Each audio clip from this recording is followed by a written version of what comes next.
ตอนเช้าเด้อทุกคนตอนนี้ฮอดกรุงเทพแล้วทุกคน5:30ฮอดเป๊ะเลยเนาะมากาโดยรวมโอเคทุกคนแอร์เย็นเนาะดีแล้วเขาเจ้ามีผ้าห่มให้ทุกคนตอนนี้เขาฮอดสถานีกรุงเทพอภิวัตรเลยนะทุกคนทางออกอยู่นี่ต่อทางออก1เป็นรถไฟฟ้ากบหน้าจะไปเบิ่งเนาะบางที่นั่ง MRT ไปทุกคนเพราะว่าจะไปห้องหมู่แถวสุขุมวิทน่าจะได้นั่งรถไฟใต้ดิน MRT แล้วก็ BTS แล้วก็จึงนั่งโบท์ไปโบท์ก็คือแท็กซี่เนาะทุกคนใหญ่เนาะสถานีนี่โคตรใหญ่เลย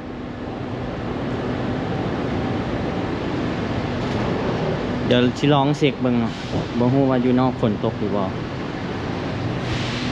สิเบิ่งแท็กซี่สิกดอยู่แอปเอาเนาะทุกคนแล้วก็ถามว่ามันราคาซ้ำกันกับ MRT BTS ก็จะนั่งแท็กซี่ไปเอาทุกคน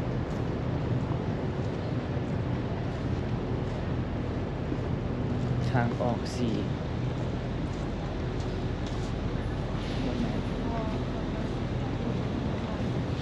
สารบัญขนาดว่าอยู่ในประเทศไทยเนาะทุกคนก็ยังสิลงเพราะว่าใหญ่แห่งดีแต่ว่าล้มภาษาคล้ายๆกันเนาะตรงรถไฟ MRT สีน้ำเงินจะฟังนี่ทางออกชี5 13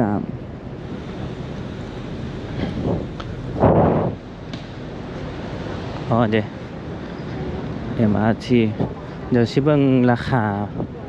เพราะว่ากรมจะไปนอนห้องหมู่นะทุกคนเนาะหมู่ที่ว่าเฟียร์นิ่งน้ำกัน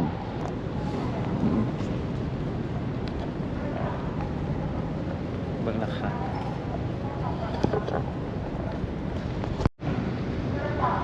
อันนี้เป็นราคานะทุกคนถ้าว่านั่งนี่ไปนั่งรถจักรก็122 บาทเนาะแต่คัน MRT ไปบ่ฮู้ว่ามันสิซ้ำใดน่าจะซ้ำๆกันแหละทุกคน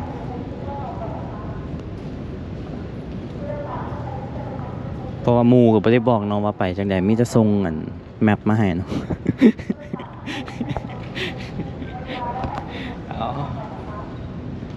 บ่ฮู้ต้องลองเนาะทุกคนนะว่าเป็นจังได๋มาเบิ่งกันว่ารอดหรือบ่รอดเนาะคันนั้นโบมาจากนี่ไป122 บาทมันก็ไก่อยู่ได้แหละขี่รถจักรไป30 นาทีทุกคนก็จะขี่ MRT ไปเดี๋ยวขี่ MRT ออกมาทุกคนแล้วไปลงสุขุมวิทแล้วจึงสินั่งโบไปอันนี้เท่าไหร่ราคา122 บาท MRT น่าจะ40-60 บาทเนี่ยนะขึ้นว่านะแล้วก็บ่ได้นั่งรถไฟใต้ดินตัวนี้นะทุกคน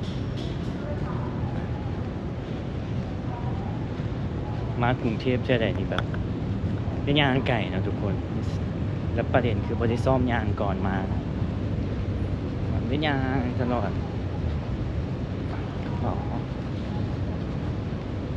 ไปแบบสถานีรถไฟอยู่ไทยนี่นะโคตรใหญ่ลงมาใต้ดินคือ MRT รถไฟใต้ดินนี่แห้งลงมาบักหลายสั้นนะทุกคนบอกอยากให้มีอยู่ลาวเนาะคือสิสบายเวลาไปเที่ยวต่างแขวงไปใส่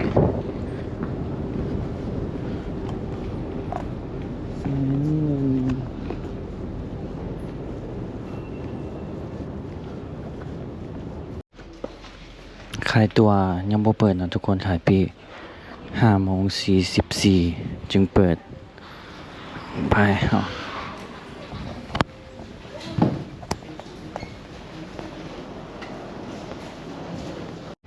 สุขุมวิทนะครับ42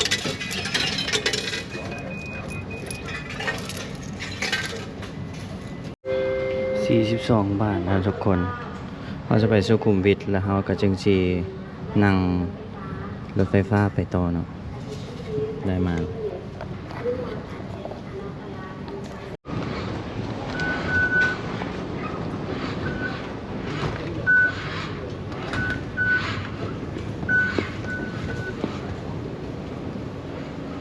ต้องเบิ่งอีกได้เนาะทุกคนว่าที่ไปฟังได้ตอนนี้เราอยู่บางซื่อสุขุมวิทบางซื่อจื้อสุขุมวิทนี่เนาะเราจะไปตอนขี่แรกๆกันลงเนาะทุกคนเนาะดีแต่ว่าโมบอกอันนี้ไปท่าพระบางซื่อเอาไปสุขุมวิทเนาะไปฟังนี่ฟังขวาเพราะว่าเคยเนาะทุกคนขี่รถไฟอยู่สิงคโปร์ลงเนาะทุกคนลงไปพิษฟังนะแล้วเขาที่ไปอีกฟังหนึ่งลงก็เลยจื้อเลยเนาะอันนั้นแห่งอยู่ต่างประเทศแห้งอันนั้นแต่อยู่ไทยเนี่ยโอเคเนาะทุกคนลงภาษาไทยเป็นเลยก็ง่ายเนี่ย42 บาทเนาะ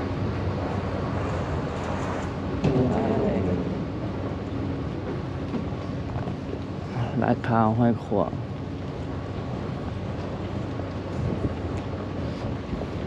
ใหญ่เนาะทุกคนเนาะอยู่ใต้ดินเมื่อกี้ลงมาแล้วลงมาตึมอีกแห้ง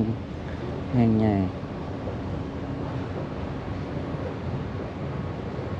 แม่นแล้วเนาะของเขาจะลงไป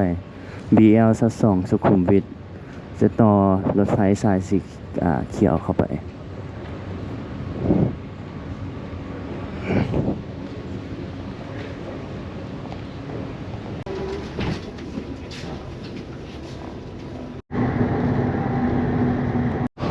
ตอนนี้6:14นะทุกคนฮอดสุขุมวิทเขาชอบไปเวียกแต่เศร้าเนาะคนอยู่นี่ทางออก3 BTS อโศกสอบเลย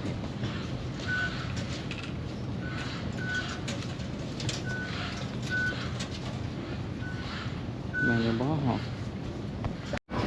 ซอกเสียที่เห็นนะทุกคนเนาะโอ้ยเกือบจ่ายเกือบเลยออก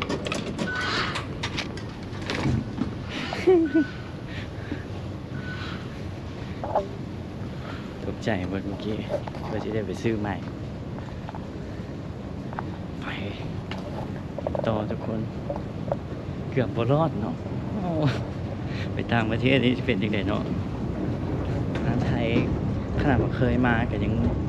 หลงเลยทุกคนเนาะหลงลืมๆแน่โอ้ยซองมองไว้พอเห็นเนาะทุกคนทั้งทีมันอยู่ในถุงส่งเนี่ยวันนี้ชินังรถไปเอาเนาะทุกคนฉันชินัง BTS รถไฟเทิงหันคือชีแบบคนลายเนาะทุกคนก็เลยชินังโบไปเอาซะมุดก่อนนะ70 บาทขนังโบไปแต่ดนนะเรียบร้อยเลยเด้ป่านนี้นะฮอดเลยได้นอนพักผ่อนแล้วเนาะทุกคนแต่ว่าเขาเมาคอนเทนต์ให้ทุกคนบ้างจ้ะ5012ดนนะ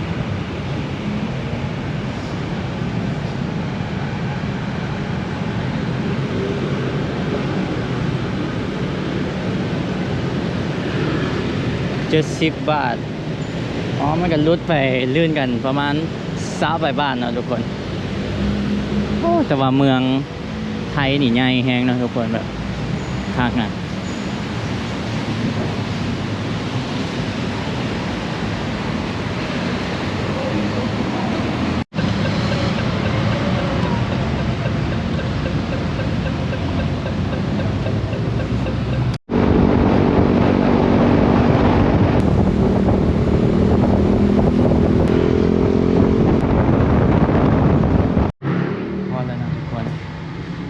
จะเป็นแบบอพาร์ตเมนต์เนาะ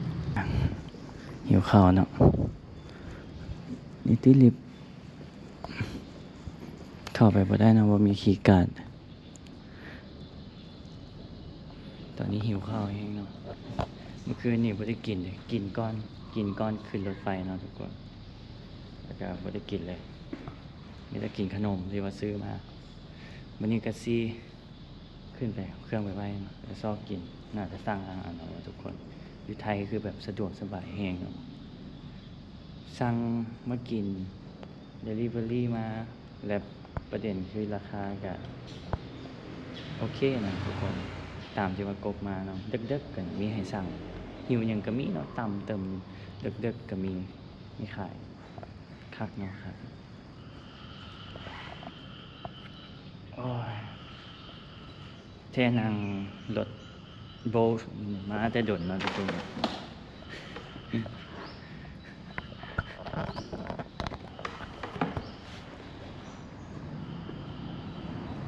น่าจะแม่นแล้วนะครับ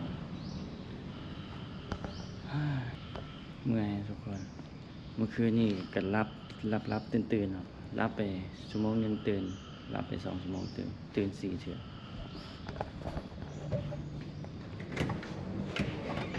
ไม่ได้ไปเรียกว่ะเมื่อนี้อ่ะ เมื่อนี้ เที่ยง อ้าวอันนี้มงเก่าอ่ะมงที่เคยมาเนี่ย โอ้จับเลย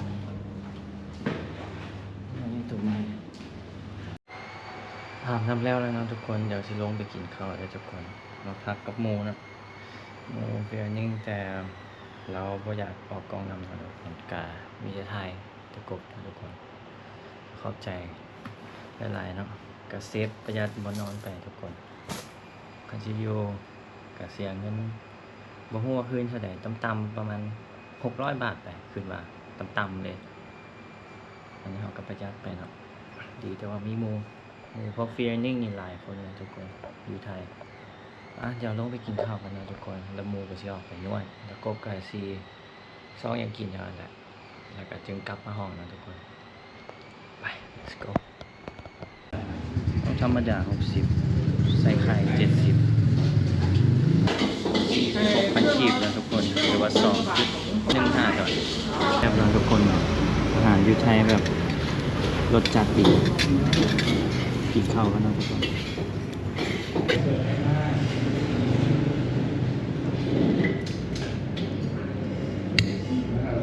คาบแรกอยู่ไทยนะทุกคน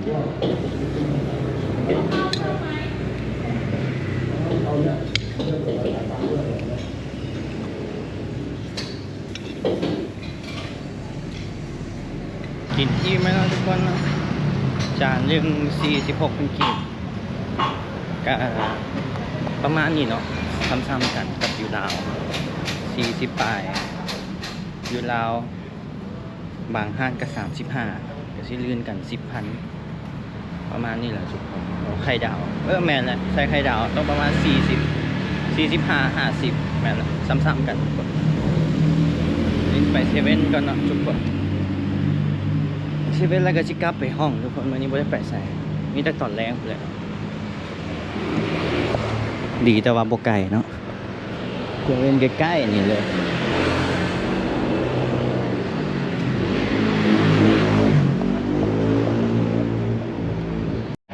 ซื้อพวกมีพวกอย่างไปใส่กระเป๋าไว้เลยเนาะทุกคนหลายเครื่องอยู่นี่หลายก่อนเซเว่นอยู่ลาวเนาะให้เลือกหลายสังเกตคนอยู่ไทยเนาะย่างไปแป๊บเดียวมีเขากินนี่เต็มเลยเนาะพักเลยย่างมาแบบเห็นตลอดเนาะแล้วประเด็นคืออาหารแซ่บอีกนะรสการเอาเนาะทุกคนเอาคือกันกับยูลาวแหละการคือกันเลยก็วิธีการห้องนะทุกคนเจอกันไหมคลิปหน้าเด้อทุกคนพยายามถ่ายเป็นแต่ละ EP นะทุกคนให้ทุกคนดูบ๊ายบายทุกคนเจอกันคลิปหน้า